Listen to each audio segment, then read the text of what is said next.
नमस्कार, एक बार फिर से आप सभी का हार्दिक स्वागत अभिनंदन है टीएनसी की इस ऑनलाइन प्लेटफॉर्म में। और आज हमारे साथ हैं बहुत ही शानदार रैंकर्स और आज हम लोग करने वाले हैं एक बहुत ही शानदार इंटरव्यू। इस इंटरव्यू के अंदर आपको बहुत सारी चीज़ें सीखने को मिलने वाली है और इस रैंकर से जानने वाले हैं कि कैसे बना जाता है रैंकर्स। आप सभी का बहुत सारे लंबे समय से इंतजार था कि जल्दी से जल्दी एक ऐसे रैंकर्स का, जो बहुत सारे कमेंट भी आ रहे थे कि जल्दी से रैंकर्स को लेके आए। तो मैं इंट्रोडक्शन करवा देता हूँ। हमारे साथ है प्रकाश सिंह, जो कि मेल कैटेगरी यानी जनरल मेल कैटेगरी से AIR 1 लेके आए हैं और कॉमन जो रैंक है वो AIR 08 है। तो आपका बहुत बहुत हार्दिक स्वागत है, अभिनंदन। तो सबसे पहले मैं आपका जो स्वागत है इस बुके के माध्यम से करना चाहूँगा। बहुत बहुत हार्दिक स्वागत है, अभिनंदन। धन्यवाद सर। बहुत जैसा कि आप सभी को पता है, बिल्कुल आप एकदम आराम से बात करेंगे और जो हमारे व्यूअर्स हैं उनको हम बहुत सारी चीज़ें बताने वाले हैं। तो आप मुझे बताएं, अपना एक इंट्रोडक्शन से शुरुआत करें कि आप कहाँ से हैं और आप कहाँ से पास आउट हैं, ये सारी की सारी चीज़ें हमें बताएं। Sir, my self Prakash Kumar Singh. Basically मैं मिडिल क्लास फैमिली से बिलोंग करता हूँ। मेरे पापा सेंट्रल गवर्नमेंट में हैं, मदर हाउसवाइफ है। और मेरी पढ़ाई, वैसे तो मैं हूँ पर्सनल बिहार से हूँ, बक्सर ज़िला से हूँ, पर मैं शुरू से पढ़ाई मेरी जयपुर वगैरह में हुई है और मैंने BSc नर्सिंग करी है जीकॉन कोटा से। ओके, बहुत ही अच्छी बात है। बेसिकली जो बिलोंग करते हैं बिहार से और मैं भी बिहार में हूँ, तो बहुत ही अच्छी बात है। और ये बिहार के जितने भी नर्सिंग ऑफिसर हैं उनकी तरफ से भी आपको बहुत बहुत बधाई और शुभकामनाएं। तो यहाँ जो इंटरव्यूअर्स आपको देख पा रहे हैं, तो आप मुझे बताएं कि जो ये एक आंकड़ा है तो बहुत ही बच्चा आंकड़ा है, AIR 08, और अपनी जो मेल कैटेगरी के अंदर 80-20 के मामले में होने के बाद आप सबसे टॉप रैंक में हैं। तो इसके पीछे जो स्ट्रेटजी रही है वो क्या स्ट्रेटजी रही है? सो स्ट्रेटजी वही जो सबकी नॉर्मल होती है, मतलब घिसी-पिटी लगेगी लेकिन सबको वही फॉलो करना है। रेगुलरिटी है सबसे मेन। अगर आप रोज़ पढ़ो, भले ही किसी दिन टाइम मिले नहीं मिले, लेकिन 2 पेज पढ़ो, लेकिन पढ़ो जरूर। ओके, कहने का मतलब ये हुआ कि एक कंटिन्यूटी हमेशा मेंटेन होनी चाहिए, कंटिन्यूटी हमेशा चलती रहनी चाहिए। चलो, ये बहुत ही अच्छी बात बताई कि continuity is the very very important in your life. कि अगर आपको रैंकर्स बनना है तो एक कंटिन्यूटी तो जरूर जरूर मेंटेन करनी चाहिए। आप मुझे बताएं कि कौन से ईयर्स के अंदर आप पास आउट हैं? मैं 2021 का पास आउट हूँ। उसके बाद मैंने नॉर्सेट दिया, लेकिन उस टाइम अच्छी तैयारी नहीं थी और फिर मैंने वापस इस टाइम। मतलब आप जीकॉन कोटा से पास आउट हुए और उसी समय आपने जब जस्ट फ्रेशर्स पास आउट हुए थे और 2021 में आपने इंटरव्यू दिया था, अब सॉरी 2021 के अंदर नॉर्सेट दिया था, लेकिन आपने उसमें कामयाबी नहीं मिली और उसके बाद आपने ये चूज किया। तो मुझे ये बताएं कि उसके बाद आपने क्या सोचा कि यार 2022 के लिए हमें क्या करना चाहिए, जिससे मैं कम से कम, आपको लग रहा था कि हाँ मुझे रैंक लानी है या ऐसे ही बस जस्ट सिलेक्शन लेना था? पहले आपका प्लान क्या था? मेरा 2021 में क्वालिफाइड नहीं था, मैं 89% आयल थी और जनरल की कट ऑफ थी 91। ओहो। और मेरी रैंक थी 11,500 के आसपास। तो लगा था कि मतलब उतनी अच्छी तैयारी नहीं थी, फिर भी ठीक ठाक रैंक गई। 90,000 बच्चे फिर से भी मेरे से पीछे ही। ओके, आपने सोचा कि मैं यहाँ कम से कम कहीं ना कहीं तो आगे है। तो और मतलब बहुत माइनर मिस्टेक करी थी मैंने, छोटी छोटी छोटी आज के टाइम में गलतियां सोच की नहीं थी। सकता करीब की करूँगा। तो फिर आपने नेक्स्ट आगे के लिए जब 2022 था, उसके लिए क्या प्लानिंग करी कि अब मुझे 2022 में जाना है तो मुझे क्या करना चाहिए? उसके बाद मैंने बात करी सीनियर से, दोस्तों से, तो बोला कि ज्वाइन करना पड़ेगा इंस्टीट्यूट, या फिर जो भी है आपको ज्वाइन करनी पड़ेगी। उसके बाद मैंने इंस्टीट्यूट ज्वाइन करी। ऑफलाइन के लिए, ऑनलाइन के लिए मैंने जो कोर्स था वो जीनोमिक्स से लिया था। उसके बाद आपने वहाँ से कोचिंग की, उसके बाद आपने क्या प्लान किया? उसके बाद मेरे जैसे कोचिंग कंप्लीट हुई, मैंने पिछले साल एक गलती करी थी कि मेरे दोस्त ने बताया कि TNC की टेस्ट सीरीज चलती है। ओके, TNC के बारे में आपने सोचा कि भैया ये तो चल रहा है, अपने पढ़ रहे हैं क्योंकि आगे आप लोकल हैं तो आपको कोचिंग करनी थी। उसके बाद आपने सोचा कि भाई टेस्ट सीरीज को करना चाहिए, तो आपने TNC की टेस्ट सीरीज को ज्वाइन किया। ठीक है, वेरी गुड, बहुत बढ़िया। 6 महीने का मैंने प्लान लिया। मैंने पहले डिसाइड कर रखा था, जैसे ही प्लान आएगा आपका, हाँ, जो पूरे पहले से ही प्लानिंग दिमाग में चल रही थी कि हाँ भाई जो ही आएगा और मुझे प्लान परचेज करना है, पहले ही परचेज कर, मतलब वेटिंग में थे। वेरी गुड, बहुत अच्छी बात है। फिर आपसे डिस्काउंट भी लिया था मैंने। ओके, आज बहुत अच्छी बात बता रहे हैं, डिस्काउंट भी लिया था, लेकिन अब वो डिस्काउंट स्पेशली इन्होंने बहुत सारे अपने बॉस से फोन करवाया था। कोई बात नहीं, बहुत अच्छी बात है। फिर उसके बाद आपने उसका मुझे कंटिन्यूअसली मैंने 6 महीने टेस्ट सीरीज पूरी मतलब लग के एक भी नहीं छोड़ा। लाइव एग्जाम दिया आपने?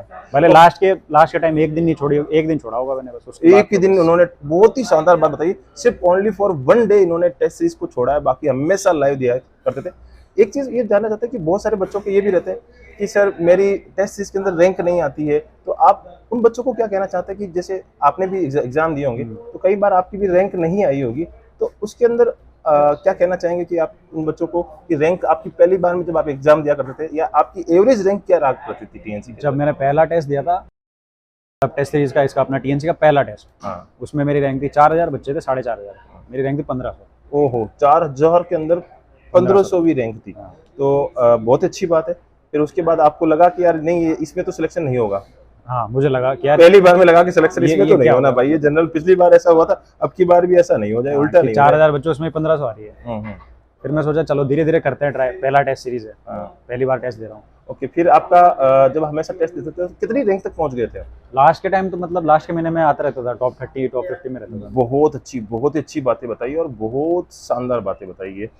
एक बहुत सारे अमूमन बच्चों का क्वेश्चन रहता है कि आपका जो एग्जाम था कौन सी शिफ्ट के अंदर था? मेरा एग्जाम फर्स्ट शिफ्ट में था। ओके, वेरी गुड, बहुत ही अच्छी बात है। शिफ्ट 1 के अंदर मुझे लगता है कि ज्यादा टॉपर्स शिफ्ट 1 से तो नहीं निकल गए हैं, क्योंकि मैं जितने बच्चों से पूछ रहा हूँ तो शिफ्ट 1 बता रहे हैं, और बहुत बच्चे हैं जो शिफ्ट 2 के भी है। और बहुत बच्चे ऐसा भी कह रहे हैं कि शिफ्ट 1 आसान था, ऐसा भी नहीं था। हाँ, वो वो तो सब नॉर्मलाइजेशन same हुआ होता है, वो तो कोई उसमें कोने वाली बात ही नहीं है। तो शिफ्ट 1 का जो आपका पेपर था उसके अंदर आपने कितने क्वेश्चन अटेम्प्ट किए थे? मैंने किए थे सर पहले 185 किए थे, ओहो, पर मैंने उसके बाद मैंने सोचा ये सर ज्यादा का हो मुझे जाएगा, लगता है कि आपने क्वेश्चन हटाए मैंने। वेरी गुड, वो आपने मुझे लगता है मेरे से वो जो हाँ। आरटीआई वाला वीडियो देख लिया होगा, तो उसके बाद आपको समझ में आ गया कि भाई ज्यादा हो रहा नहीं, है ये, हाँ। तो 185 करके फिर माइनस वापस 10 back। क्वेश्चन मैंने माइनस किए। ये एक बहुत ही अच्छी बात है और बहुत सारे व्यूअर्स हैं उनके लिए बहुत बड़ी बात उन्होंने बता दी है कि 185 इन्होंने क्वेश्चन किए, लेकिन कहीं ना कहीं सर का इंटरव्यू उनके दिमाग में चल रहा था कि नहीं भैया ऐसी गलती कभी नहीं करना है।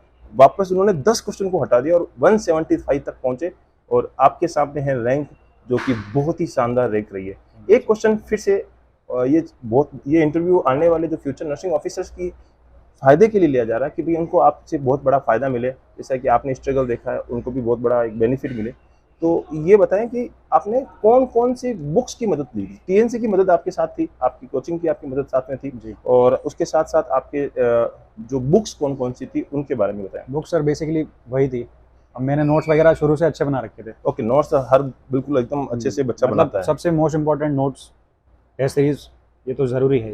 मतलब आपका उसके बाद कहने का आप किताबें कोई से भी पढ़ लो, आपके ऊपर है। फिर भी जैसे बहुत बच्चों के व्यू होते हैं, हाँ। जैसे कुछ बच्चे होते हैं कि मुझे ये बुक पढ़नी चाहिए, क्योंकि ये अमूमन बच्चों के मेरे पास मैसेज आते हैं कि कौन सी बुक्स पढ़नी चाहिए, तो इस तरीके से बताया कि भाई आपके पास कौन कौन सी बुकें थी? मेरे पास थी PR Yadav. Okay, PR Yadav और टारगेट आई दोनों, बहुत मॉस अच्छी भी बात। करता था मैं। Very good, very good. मैंने एनक्लेक्स के क्वेश्चन जो 800 क्वेश्चन है बेसिकली, सारे क्वेश्चन मिला के जो 800 क्वेश्चन है वो लगाए थे। कभी कभी लिपिन कोट लगाता था, कभी कभी टाइम होता था। बहुत अच्छी बात है, बहुत ही शानदार। और आपको ये कभी लगा कि यार पिछली बार तो रैंक आई नहीं थी और अब की बार हम एक इतनी बड़ी रैंक तक पहुंचे? ऐसा कभी नहीं लगा था। एग्जाम देने के बाद होता ना कि यार अब की बार तो ना अच्छा एग्जाम गया तो मैं तो भाई कर जाऊंगा, टॉप कर जाऊंगा, ऐसा कभी फीलिंग आई थी? फीलिंग थी कि हाँ अच्छा आ जाएगा, लेकिन नंबर आ जाएगा। हाँ, डर लगा रहना चाहिए, तभी आप कुछ अच्छा करोगे आगे जाके भी। हाँ। अगर आप ओवर कॉन्फिडेंट हुए कि नहीं मेरे को सब आता है, सब कर दूंगा, तो वो कुछ उससे कुछ फायदा है नहीं। पेपर देने के बाद लगा था कि हाँ चांस है इस बार, अच्छा चांस। मतलब इस बार अब की बार कहीं ना कहीं लिस्ट के अंदर जरूर आ जाएंगे। ये तो था। और मेरा ये भी था मन में कि अगर जो हार्ड क्वेश्चन मेरे गलत नहीं हुआ ना तो अच्छी रैंक आएगी मेरी, और वही हुआ। कहीं ना कहीं एक चीज और पूछना चाहता हूँ कि जब आप एग्जाम दे रहे थे फर्स्ट शिफ्ट के अंदर, कहीं ऐसा लग रहा था कि भाई मजा आ रहा है और मैं टीएनसी की टेस्ट सीरीज दे रहा हूँ? बहुत मजा आ रहा था जब सामने दिख रहे थे ना क्वेश्चन सेम, हाँ, तो बहुत मजा आ रहा था। देखा और टिक किया कि हाँ ये तो मैंने यहाँ किया हुआ था। ओके, वैसे मैंने भी शिफ्ट 1 का एग्जाम दिया है, मैं बता आपने देता हूँ। वीडियो भी डाला? मैंने वीडियो भी डाला था कि मैंने भी शिफ्ट 1 का सिर्फ पेपर देखने के लिए एग्जाम दिया था कि मुझे किस प्रकार से पेपर, क्योंकि जरूरी है आने वाले फ्यूचर्स के अंदर के बच्चों को फायदा मिले। तो मुझे भी ऐसा लग रहा था कि अब की बार तो टीएनसी की बल्ले बल्ले होने वाली है और बहुत शानदार मजा आने वाला। वैसे टीएनसी ने बहुत सारी रैंकर्स दिए और उसमें से आप एक हैं, बहुत अच्छा लगा। एक चीज में ये क्वेश्चन जो लास्ट में एक बार सबसे पूछना चाहता हूँ कि कौन सा एम्स चूज कर रहे हैं? अभी कर रहे हैं सर डिसाइड। हर चीज अब मेरे पास वही है, रैंक अच्छी है तो मेरा तो मतलब आपके द्वार खुले हैं। अब ये मुझे लगता है कहीं ना कहीं कंफ्यूजन क्रिएट हो गया है कि अब यार कौन सा एम्स लूं। वैसे तो अब की बार इस जोधपुर ने सबको डराया है कि जोधपुर ने किसी सीट अलाउंस नहीं किए, लेकिन फिर भी एक को कुछ माइंड में चल रहा हूँ। एक तो सर भोपाल का चल रहा है, भुवनेश्वर का चल रहा है, अब मैं पटना से हूँ तो पटना का भी चल रहा है। ओके, भुवनेश्वर इतना दूर, मतलब सिटी वगैरह अच्छी है। ओके ओके, आप भोपाल भुवनेश्वर, पटना का भी चल रहा है, पटना पास है। पटना, तो वैसे आप बिलोंग प्रॉपर पटना से करते हैं और आपने जीकोन कोटा से पास आउट किया और बक्सर जिला से बिलोंग करता हूँ। बक्सर जिला से। और एक लास्ट मेरा क्वेश्चन जो कि सबसे लास्ट में रहता है, आप अपनी सक्सेस का जो क्रेडिट है वो किसको देना चाहते हैं? सबसे पहले सर माता पिता को, मेरे घर वाले, बहुत अच्छी बात है, बिल्कुल, और भगवान जी की कृपा है, बिल्कुल। 2 गुरु, मतलब 2 कोचिंग इंस्टीट्यूट सबसे मेरे लिए इम्पोर्टेंट रही, जीनोमिक और TNC टेस्ट सीरीज। ओके, आपका कहने का मतलब है कि दो आपके इंस्टीट्यूट, जो कि ये सबसे बड़ा बच्चों का कंफ्यूजन था, यही कंफ्यूजन है। बहुत अच्छी बात है कि आप देखो, ये इंटरव्यू इसीलिए अच्छा होता है कि आप एकदम बिल्कुल जो बच्चे के मन से जो निकलता है वो बहुत आपके लिए दो इंस्टीट्यूट साथ में रहे हैं और दो गुरु का आपका साथ रहा है। तो मैं एज ए TNC टीम की तरफ से भी उनको बहुत बहुत बधाई देना चाहता हूँ कि हम दोनों ने मिलकर एक बहुत ही बड़ा कीर्तिमान रचा है और ये बहुत ही अच्छी बात है, क्योंकि अमूमन देखा जाता है कि दूसरी कोचिंग वाले इसको एक सपोर्ट नहीं करते या बोला नहीं जाता, चलता रहता दोनों का। वो बहुत सारे इनके इश्यूज चलते रहते हैं, लेकिन हमारे द्वार खुले हुए हैं। बहुत ही अच्छी बात है, आपने यहाँ पे बहुत अच्छा बताया और दोनों कोचिंग्स को आपने क्रेडिट दिया, ये बहुत बहुत अच्छा लगा। तो आज के लिए इतना ही, और आप हमेशा ऐसे ही आगे बढ़ते रहें, अपने माता पिता का नाम रोशन करते रहें और अपने परिवार का नाम रोशन करते रहें और अपनी जो TNC फैमिली और आप जो दूसरी कोचिंग है उनका भी नाम रोशन करते रहें। जय हिंद, जय Bharat and Vande Mataram. Thank you.